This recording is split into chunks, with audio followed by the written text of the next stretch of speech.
Hello and welcome. In this video I show you how to change the language of your DJI RC Pro controller. Let's start and power it up.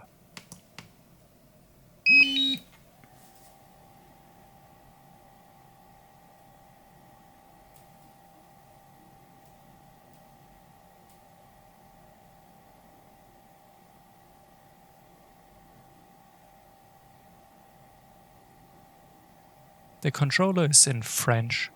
Let's change the language. Click the upper left button twice.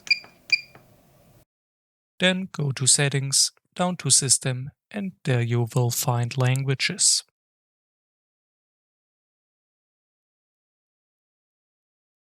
The remote controller includes a lot of languages.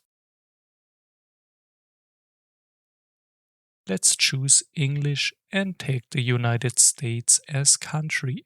It's added, but you have to type it up to the first language place. And the controller language is English now.